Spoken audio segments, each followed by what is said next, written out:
Okay, thank you so much. And I would like to say good morning to all of us who are attending the summit today.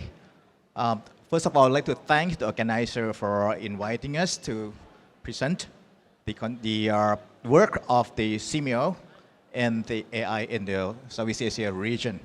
Let me briefly introduce you with who SEAMEO is. SEAMEO stands for Southeast Asian Minister of Education Organization. So we have the word Minister of Education within SEAMEO names, which means we are the intergovernmental organization which perform as a think tank for 11 Minister of Education in 11 countries. And we are, our objective is to strengthen collaboration among 11 member countries and outside 11 member countries in education, science, and culture. And the way that SEAMEO operates, we have 26 specialized centers spreading across 10 countries in Southeast Asia. And each specialized center is working on certain concept of education, science, and culture.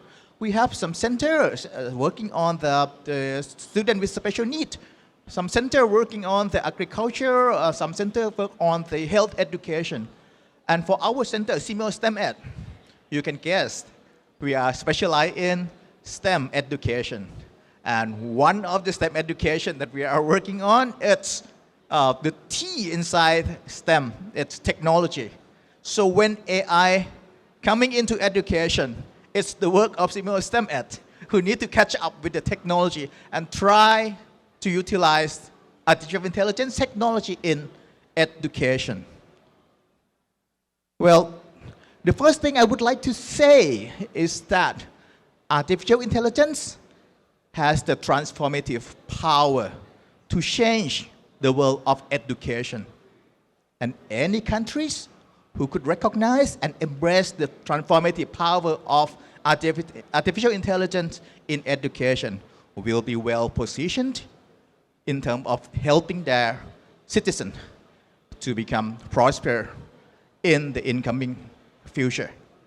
So you may think that I'm over-exaggerating on this statement, but I have the underlying theories and also supporting evidence to confirm this aspect. In 1984, there's a study by Benjamin Bloom.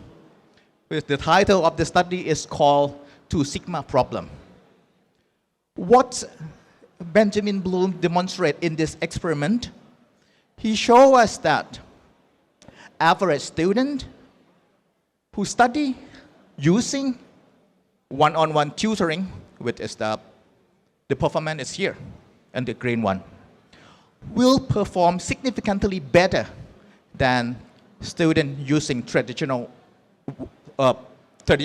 classroom approach. So that's coming up in 1984. We acknowledge that the approach of learning with one-on-one tutorial have a very wonderful and meaningful and a better performance than traditional classroom. But in 1984, how many students are available in the world? We cannot provide every teacher to every student for this approach. But recently, when artificial intelligence is coming in, especially generative AI, we recognize that for every student in the world, we can provide one-on-one tutorial for every one of them. That means if we are bringing this approach, apply that to all the students in the world, our performance in learning would improve by 2 sigma. 2 standard deviation. Improve by 2 standard deviation. That's enormous in the performance of the student. So, well, that's why we are working together. SEAMEO STEM Ed, SEAMEO Secretariat, and our SEAMEO centers, we are working with our global partner to ensure that we could apply artificial intelligence on learning, on education to every student in Southeast Asia and in the world. But, well, we are still not sure how we could do so, how we could apply one-on-one tutorial using artificial intelligence application. Well, we conduct some study together with others, research organizations, but to see the effectiveness of generative artificial intelligence, generative AI on education. But right now, what we have seen is we haven't seen, well, the effectiveness of generative AI in education because it's very early.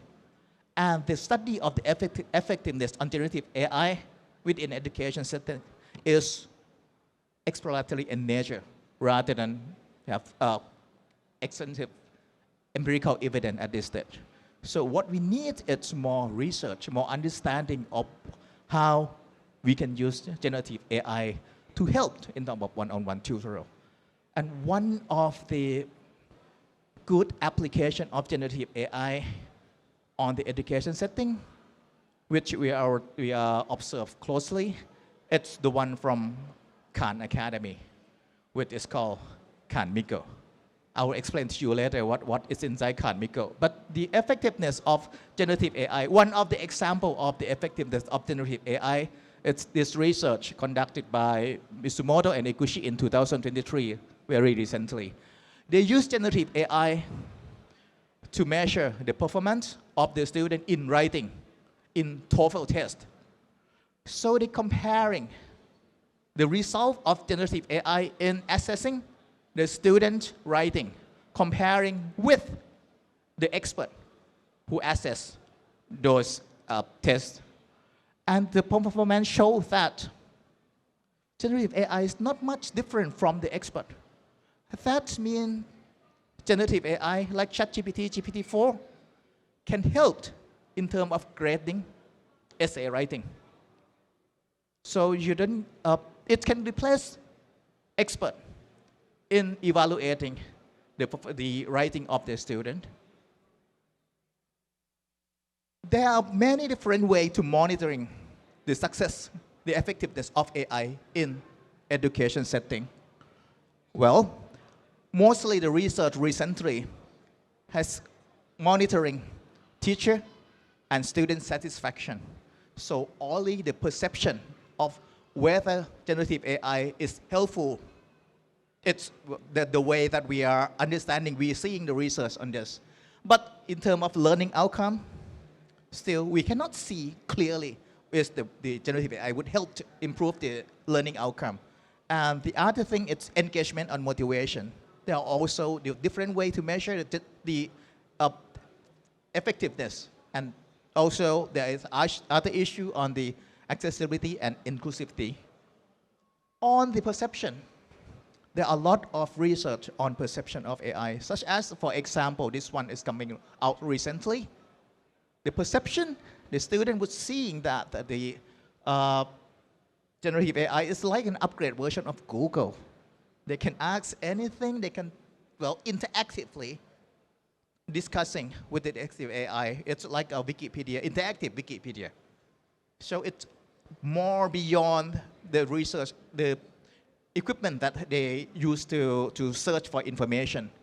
Well, the others simply put that they simply put an assignment and see what generative AI would create. And the result is very, well, abysmal. There's a valuable information. But the issue is here. I develop critical thinking while critiquing its work. So the student doesn't use those results from generative AI, but the interaction with the generative AI. It's something that helps them develop the learning capability. So that's the most important thing. It's how you interact with the generative AI, not how you use the generative AI to produce the answer. And that's the way that Khan Miko is in the Khan Academy is using. It's not providing students with answer directly, but it helps students to guide their thinking process, their development, what would come out with the answer. But the AI won't produce answer. Khan Academy, the Khan Miko, create the prompt. Actually, inside the Khan Miko, they used GPT-4. So similar to ChatGPT. But typically, most people will use ChatGPT by ordering them to do some work. But in order to help students with their development, can we go program, create the prompt, just not to provide answer to the student, but to guide the student on the developmental process, how they think, the different type of support that Kanmiko usually do. It's learning support, help the student guide the way to complete the problem, do the problem solving. What is important is it provides immediate feedback of what student would do. When you are supplying it with some methodology, it shows you what's wrong with that approach, how you stuck with certain problem.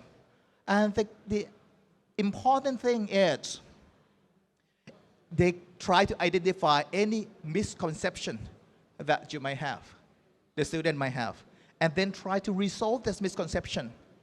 So it's speeding up the learning process. If you're stuck with the misconception, it will take a long time to understand, to solve the problem, to understand the whole concept. So this is how the Kanmiko is doing, how AI supposed to help the student in terms of learning. So for the research questions, well, we try to measure efficiency of the AI so we can see that for the learning support, how the student learning using those kind of support of the AI, what kind of behavior, whether the student could clarify the misconception of the other issue, the misconception issue that they have. And we can see also how the student develop the interaction with the AI. So we can understand more, we can provide more support for the student. Okay, well, just to summarize this one, well, the most powerful use case of AI is to use AI to enhance HI. HI is human intelligence. So we use artificial intelligence not to provide us the work with the answer, but to use artificial intelligence to enhance human intelligence. That's the most important thing for AI for education. Thank you so much.